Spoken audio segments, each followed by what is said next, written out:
페니 크로스비라는 분이 계십니다. 이분은 우리가 아주 친숙하게 부르는 그 찬송가의 작사가입니다. 대표적인 찬송으로는 예수를 나의 구주 삼고 또 나의 갈 길 다가도록 하는 이런 귀한 찬양의 작사를 하신 분입니다. 사실 이 크로스비라는 분은 태어난 지 6개월 만에 시각장애인이 되었던 그런 여인이었습니다. 그런데 그녀는 어릴 때부터 이런 시각장애에도 불구하고 시를 아주 아름답게 잘 짓는 그런 재능을 가지고 있었습니다. 그러나 자라가면서 그녀가 가지고 있었던 이 시각장애는 그녀의 인생에 있어서 아주 큰 장벽이 되었습니다. 청소년기를 보내고 또 이렇게 성인이 되어가면서 점차 이 크로스비는 자신의 인생의 낙심과 또 좌절로 인해서 무기력함에 빠지게 되었습니다. 자기가 가지고 있는 그 장애 때문에 더 이상 자신이 더 행복할 수 없다라고 생각을 하고 어둠의 긴 터널 속에서 그렇게 가슴 아픈 삶을 보내고 있었습니다. 그러던 그녀가 나이가 30세 되던 어느 날 미국 뉴욕에서 있었던 그 한 전도 집회에 참석하게 되었습니다. 전도 집회에 참석을 하고 여러 찬양을 부르는 중에 웬 말인가 날 위하여 주 돌아가셨나 하는 이 찬송을 부르게 되었습니다. 근데 이 찬송을 부르다가 그만 하나님의 임재하심을 경험하게 되었습니다. 그 찬송과 가사 하나하나를 통해서 이 크로스비의 마음에 큰 은혜가 일어나게 되었습니다. 그리고는 하나님께서 자신을 얼마나 사랑하는지 또 자신과 같은 사람을 구원해 주신 그 하나님의 은혜를 크게 경험하게 되었습니다. 그리고 자신의 일생에 그 짓누르고 있었던 모든 아픔으로부터 치유되고 또 해방되는 그런 은혜를 경험할 수 있었습니다. 훗날 크로스비는 자기가 이때 그 이 찬송을 계속 부르는 중에 이 찬송의 마지막 가사인 몸밖에 드릴 것 없어 이 몸 바칩니다 하는 이 대목을 부를 때에 하나님 앞에 기도했다고 말했습니다. 어떤 기도였냐면 주님, 저도 주님을 위해서 제가 일을 할 수 있습니까? 라는 질문이었다고 합니다. 그러자 주님께서 이렇게 대답하셨다고 합니다. 내가 너에게 시를 쓰고 노래를 짓는 그런 재능을 주지 않았느냐? 라고 대답하셨다는 겁니다. 이때부터 크로스비는 하나님이 주신 재능을 가지고 95세의 나이에 하나님께 부르심을 받기까지 무려 8,000여 곡의 찬송가와 또 복음성가의 가사를 지어서 하나님께 영광을 돌려드리는 것입니다. 고난을 오랫동안 견딘다는 것은 매우 어렵고 힘든 일입니다. 더군다나 그 고난이 끝이 보이지 않는다고 하면 누구라도 쉽게 좌절하고 낙심할 수밖에 없을 것입니다. 그러나 하나님께서는 우리 인생의 이 고난을 통해서 하나님이 누구이신지를 우리에게 가르쳐 주기를 원하고 계십니다. 인생은 고난 없이는 결코 하나님을 찾지 않습니다. 세상 사람들은 자기들이 가지고 있는 그 물질이나 그 부귀 영화 때문에 세상의 것을 즐기면서 고난이 오지만 하나님을 찾지 않고 하나님을 알려고 하지도 않습니다. 그러나 하나님께서 택한 하나님의 백성은 이 고난이란 방법을 우리에게 허용하시면서 우리에게는 하나님이 반드시 필요한 존재라는 사실을 우리에게 말씀하기를 원하십니다. 오늘 저와 여러분이 이러저러한 모습으로 고난과 어려움 가운데 살아갈 줄로 믿습니다. 때로 우리는 불평하고 원망하지만 그러나 우리에게 있는 이 고난을 허락하신 하나님 그 뜻 안에서 오직 하나님만이 우리 인생의 주인이시여 내 삶의 그런 해결자이신 것을 고백할 수 있기를 주님의 이름으로 축원합니다. 때로 우리는 견딜 수 없는 그런 답답함 속에서 살아갈 때가 있습니다. 고난이 계속되면 우리는 낙심하게 되고 좌절하게 됩니다. 또 아무런 소망 없이 무기력함에 빠질 때가 있습니다. 이 무기력함이 지속이 되면 우리는 우울한 마음이 생기고 우울증에 빠지게 됩니다. 여러분, 이렇게 나약해져 버리고 연약해져 버린 우리가 할 수 있는 일이 무엇이겠습니까? 그것은 바로 하나님께 부르짖는 일입니다.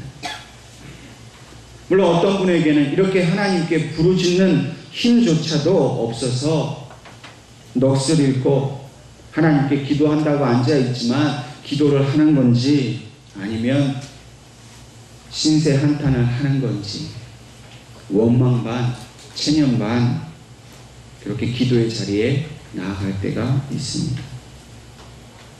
그럼 그때 우리에게 외로움이 찾아오고 아무도 도와주지 못한다라는 그 절망이 찾아올 때에 우리가 바라볼 수 있는 분은 오직 하나님밖에 없음을 믿으시기를 바랍니다. 오늘 시편 기자는 본문 1절 말씀을 통해서 이러한 고난과 절망 가운데 있는 우리의 형편과 그 마음이 어떠한지를 우리에게 잘 표현해 주고 있습니다. 하나님이여 사슴이 시냇물을 찾기에 갈급한 같이 내 영혼이 주를 찾기에 갈급합니다. 사슴에 대한 얘기를 좀 하려고 합니다. 이 사슴의 목은 다른 동물과는 달리 좀 특이한 구조를 가지고 있다고 합니다. 이 사슴의 목 안에는 얇은 막이, 아주 종이짝처럼 얇은 막이 그 안에 있다고 합니다. 그런데 이 종이처럼 얇은 막에 수분이 충분히 공급되지 못하면 사슴은 극심한 갈증을 느낀다는 것입니다. 우리식 표현으로 아마 타는 듯한 그런 목마름을 느끼게 된다는 것입니다. 그렇기 때문에 이 사슴은 다른 그 어떤 동물보다도 더 물을 자주 마셔야 된다고 합니다. 근데 이 사슴이 살고 있는 이 초원이라는 이 자연 환경은 어떻습니까? 물을 아무 데서나 구할 수 있는 그런 환경이 아닙니다. 시냇물이 흐르고 또 웅덩이 물을 찾는 것이 결코 쉽지 않은 곳입니다. 뿐만 아니라 늘 맹수가 이 사슴을 잡아먹으려고 늘 그 호시탐탐 기회를 노리고 있다는 것입니다. 물론 사슴이 발이 빠릅니다. 그래서 발이 빠르기 때문에 이 평지에서 사슴이 뛰어가면 아무리 이 사자나 이런 맹수들이 달리기가 빨라도 사슴을 잡는 것은 매우 어렵다고 합니다. 그런데 오직 사슴이 시냇물가에 와서 물을 마시려고 하는 순간만큼은 이 맹수에게 사슴을 잡아먹을 수 있는 그런 유일한 그런 기회가 된다는 것입니다. 그러니 사슴에게 있어서 이 물을 찾아가서 마신다는 것은 목숨을 건 행위입니다. 조금만 물을 먹지 못해도 타는 듯한 그런 목마름으로 그 갈증을 느끼는 사슴이 또 물을 발견해서 그 물을 마시고 그 갈증을 해결하려고 하지만 또 언제 맹수가 자신에게 닥쳐올지를 알지 못한다는 것이죠. 물을 마시지 못하는 괴로움, 또 맹수에게 잡혀 먹을지 모른다는 그 생명에 대한 두려움, 이 두 가지 고통이 사슴에게는 말할 수 없는 고통으로 찾아온다는 것입니다. 이러한 사슴이 지금 갈급하게 시냇물을 찾고 있다라고 시편 기자는 말하고 있습니다. 이 갈급함은 그냥 목이 마른 정도가 아닙니다. 너무나 목이 타서 숨을 헐떡거리며 마치 죽을 정도로 괴로운 그러한 목마름을 말합니다. 이 정도로 갈급한 상태가 되면 거의 절규에 가까운 울부짖음과 몸부림으로 자신을 그 고통을 이길 수 없어서 괴로워하게 된다는 것입니다. 여러분 한번 상상을 해보십시오. 초원을 뛰어가는 사슴이 너무 목이 말라서 물을 찾는데 그 물가 곁에는 그 숲을 속에 맹수가 자기를 잡아먹으려고 웅크리고 있는 그 모습을 바라볼 때에 얼마나 괴롭고 고통스럽겠습니까? 이렇게 할 수도 없고 저렇게 할 수도 없는 이 상황 속에서 사슴이 할 수 있는 것은 저 울부짖는 것밖에 없다는 것입니다.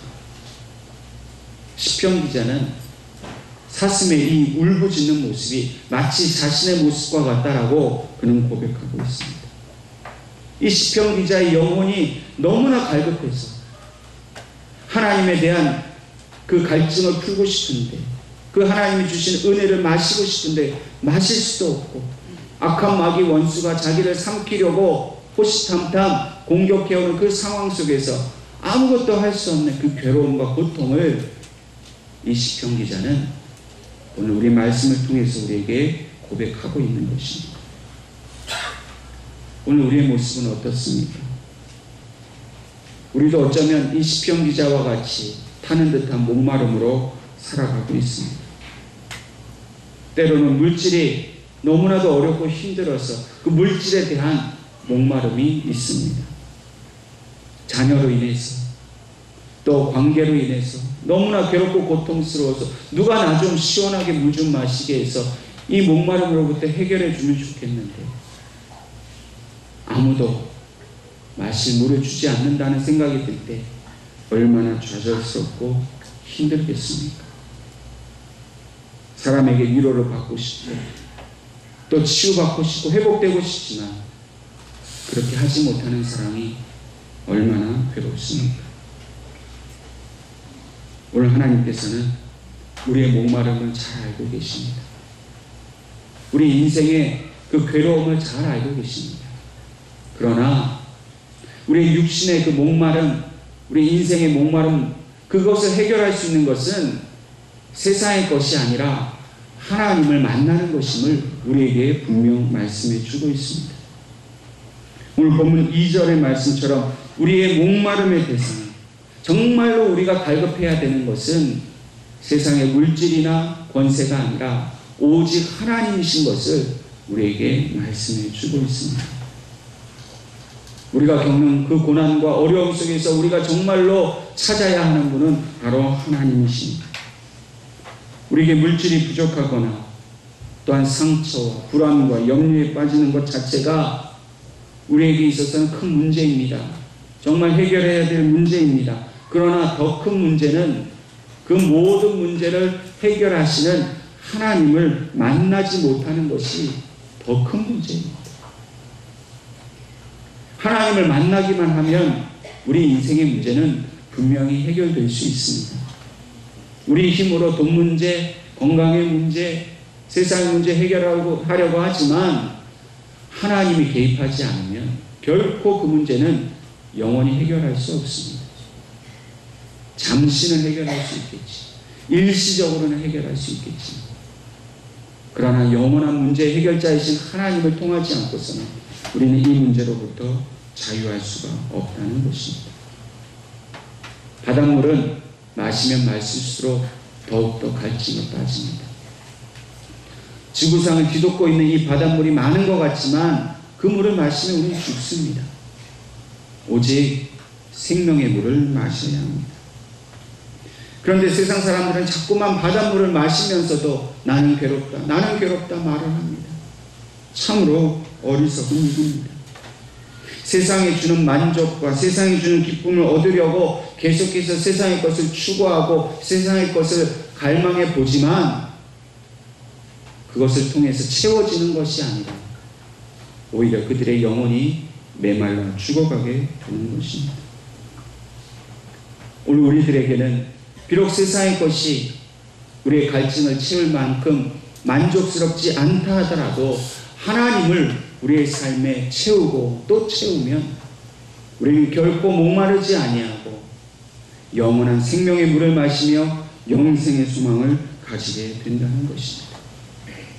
여러분, 진짜 사는 것은 돈 때문에 사는 것이 아니라 육신의 힘으로 사는 것이 아니라 하나님을 만나야만 우리는 진짜 살아갈 수 있다는 사실을 믿으시기를 바랍니다. 하나님을 만나야만 진짜 영생을 얻을 수 있습니다. 세상의 것으로는 이 땅에서 사는 동안 잠시 유익할 뿐이지만 하나님을 만나지 못하면 우리는 영원한 소망도 없이 이 땅에서 그저 비참한 삶을 살다 끝날 뿐인 것입니다. 우리의 몸은 80%가 물로 되어 있습니다. 그런데 우리가 갈증을 느끼게 된다는 것은 그만큼 우리의 몸에 물이 필요하다는 신호며 경고입니다. 우리의 몸은 물이 있어야만 제 기능을 다할 수 있습니다.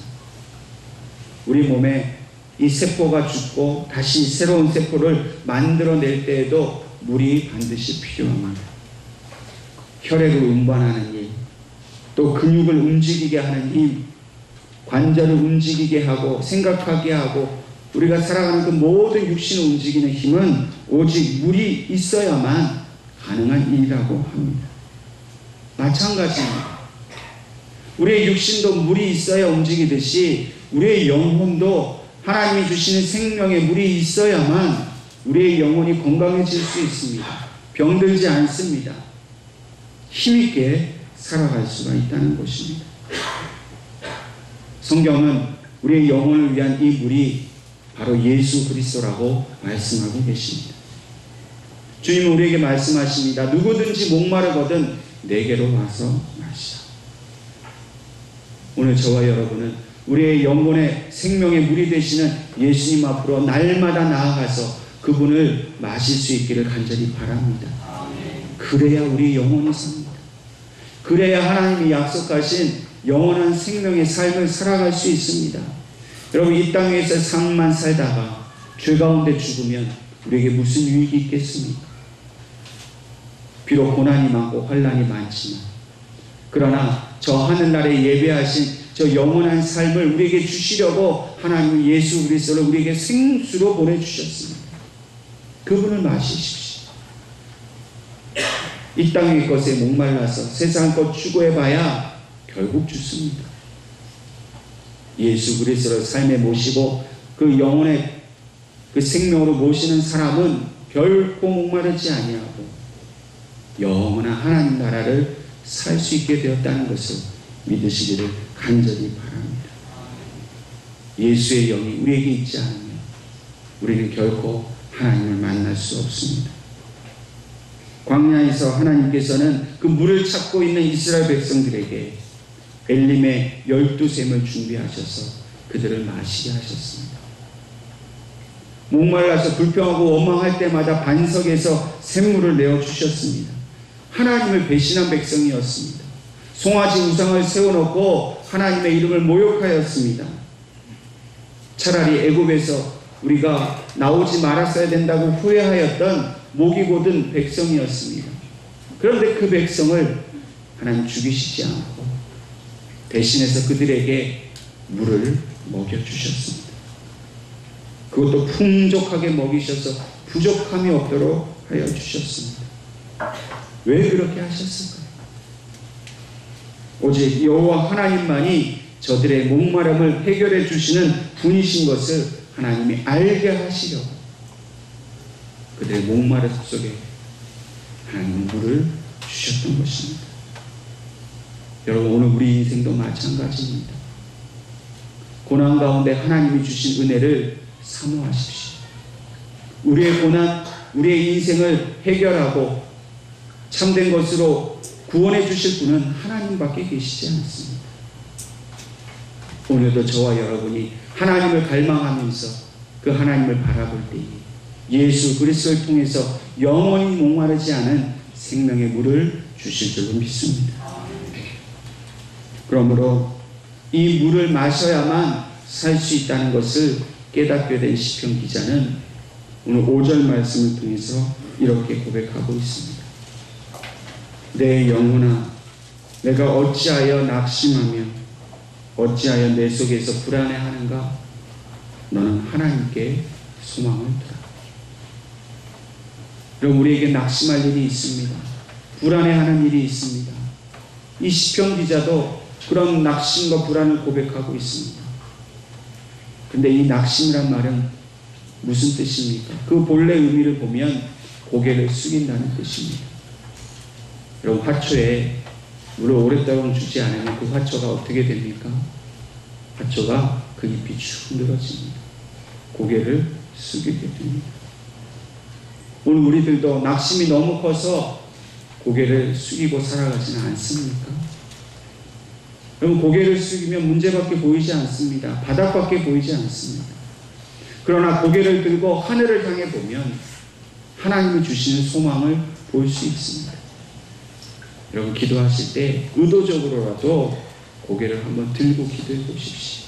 정말 속상한 마음, 괴로운 마음 들어서 정말 고개를 숙이고 낙심해서 절망 가운데 하나님 앞에 나올 때라도 고개를 한번 들고 하늘을 보십시오. 그 바라보는 그 행위를 통해서라도 하나님 우리 심령에 소망을 주실 줄로 믿습니다. 힘과 위로를 허락해 주실 줄로 믿습니다. 또 이 불안해한다라는 말의 그 본래 의미는 파도가 솟아오르고 또 가라앉는 모습을 표현한 말입니다. 그럼 우리에게 불안이 닥쳐오면 내 마음이 요동을 칩니다. 어떻게 할 바를 모릅니다. 갈팡질팡 이리저리로 휩쓸려 다니는 마음이 바로 불안한 마음입니다. 시편 기자는 내 영혼아 그렇게 불안해하지 말아라. 그렇게 불안이 오고 염려가 올지라도 오직 소망은 하나님께만 두어라고 말하고 있습니다. 여러분, 저와 여러분이 우리에게 닥쳐온 그 모든 고난과 환난 속에서 낙심이 오고 불안이 온다 할지라도 우리의 고개를 하늘로 들고 오직 하나님이 주시는 그 소망 가운데 거할 수 있기를 간절히 바랍니다. 그리고 하나님은 그 소망 중에 반드시 우리를 도와주시겠다 약속하십니다. 하나님의 약속은 신실하기 때문에 결코 어기는 법이 없습니다. 반드시 이루어집니다. 그리고 그 도우심 가운데서 오히려 우리가 하나님을 찬송하게 될 것이라고 본문은 말하고 있습니다. 여러분, 우리 입술에 찬송이 끊이지 않아야 합니다. 왜냐하면 찬송은 하나님을 인정하는 행위이기 때문입니다. 만약 우리 입에서 찬송이 끊어지고 불평과 불만의 소리만 나온다면 결코 우리는 하나님의 도우심을 받을 수가 없습니다. 여러분, 우리 마음속에 하나님께서 도와주신다는 확신이 있으면 하나님은 우리의 심령을 움직여서 하나님의 높고 위대하심을 찬송하게 하십니다. 믿음이 있고 확신이 있으면 하나님께서 주신 감사의 마음 때문에 우리가 찬송할 수밖에 없습니다. 물론 찬송하기 싫을 때가 있습니다. 찬송할 수 없을 만큼 괴로울 때 있습니다. 그러나 억지로라도 하나님을 찬송해 보십시오. 그러면 하나님 그 마음을 바꾸어 주십니다. 우리가 좋을 때, 믿음의 확신이 있을 때도 찬송하지만 두려움과 염려에 빠졌을 때도 우리는 찬송해요. 우리 믿는 자들은 한순간도 하나님을 향한 찬송을 버릴 수가 없습니다. 그것은 하나님을 인정하기 때문입니다. 하나님만이 내 모든 문제 해결자이신 것을 인정하기 때문에 나의 모든 상황과 나의 모든 가정과 내게 있는 모든 것이 하나님께서 주신 것임을 우리가 믿기 때문에 비록 괴로움이 내게 있을지라도 우리는 하나님을 찬송하는 것입니다. 하나님, 우리의 모든 고난 중에서 찬송하라고 오늘 우리에게 촉구하고 계십니다. 우리의 고난 중에 하나님께서 도와주실 것을 믿고 인정함으로 우리는 하나님을 찬송할 수 있습니다. 그리고 하나님은 그 찬송을 기쁘게 받으시겠다 말씀하십니다. 괴로움 중에 세상을 원망하고 사람을 원망하는 대신 하나님을 높여 찬양하는 중에 하나님은 임재하십니다. 오셔서 우리를 위로하시고 그 찬송의 가사처럼 우리에게 그 기쁜 마음과 평안한 마음을 주시어서 우리의 심령이 살아나도록 도와주십니다. 그러니 저와 여러분이 어찌 찬송하지 않을 수 있겠습니까? 우리에게 여러 가지 힘이 있겠지만 찬송 가운데 임재하셔서 우리를 도와주시는 하나님의 그 힘이 우리의 삶을 이끌어가는 가장 큰 힘이 된다는 것을 반드시 믿을 수 있기를 바랍니다. 오늘 여러분은 어떤 고난 가운데 계십니까? 어떤 고통 가운데 계십니까? 말문이 막히고 찬송할 수 없는 그런 괴로움이 있으십니까? 내 영혼아, 내가 어찌하여 낙심하며 어찌하여 내 속에서 불안해하는가? 너는 하나님께 소망을 두라. 그가 나타나 도우심으로 말미암아 내가 너 여전히 찬송하리로다 하신 이 고백이 오늘 저와 여러분의 고백이 될 수 있기를 주님의 이름으로 축원합니다.